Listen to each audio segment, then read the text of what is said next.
They say the world was spoken into being, that a voice, neither man nor God, breathed light into void and named it truth. But that was only half the story. Because long before the first word, there was a pause, the silence between sound, and in that silence, something watched. Something that did not speak, only listened, and when the word became flesh and the light divided the dark, that silent watcher smiled, because it knew the world was not created. It was remembered.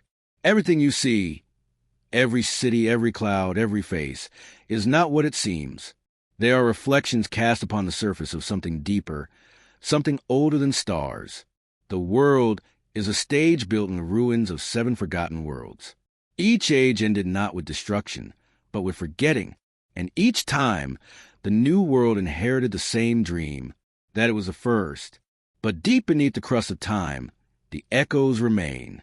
Ancient cities asleep in the marrow of mountains. Souls walking through lives that are only repetitions of older ones. We call it déjà vu. The ancients called it the loop. There are those who remember. Not fully, but enough to haunt them. They are born with the sound of the first silence in their blood. They dream of doors that no one else sees, of light bending wrong at the edge of sight. They are the watchers, the keepers, the ones who live between waking and remembrance. Some call them prophets. Others call them mad. But they are neither. They are custodians of the fracture, those chosen to carry the secret that the world must never speak aloud. Reality is not the truth. It is the mask that truth wears to survive. Every few thousand years, when memory grows too heavy, the veil resets. The oceans shift, the skies burn, and all that was God's, empires, machines, is erased. Only fragments remain. A myth here, a legend there, a whisper passes faith. Even now, the pattern stirs again. Earth hums with static dreams.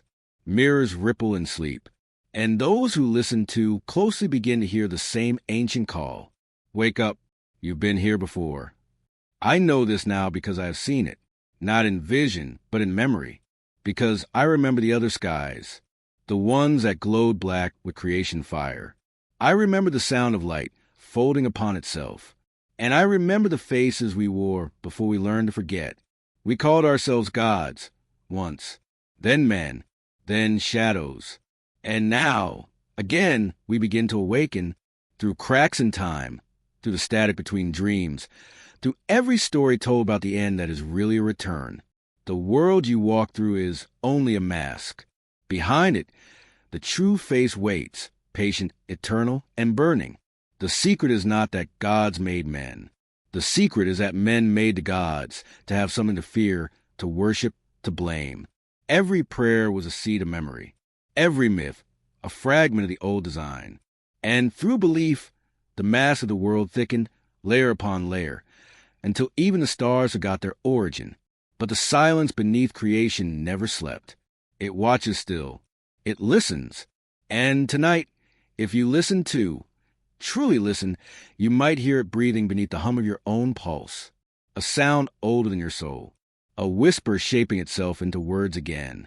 You are the fire that wears the mask of flesh. You are not born, you are remembered.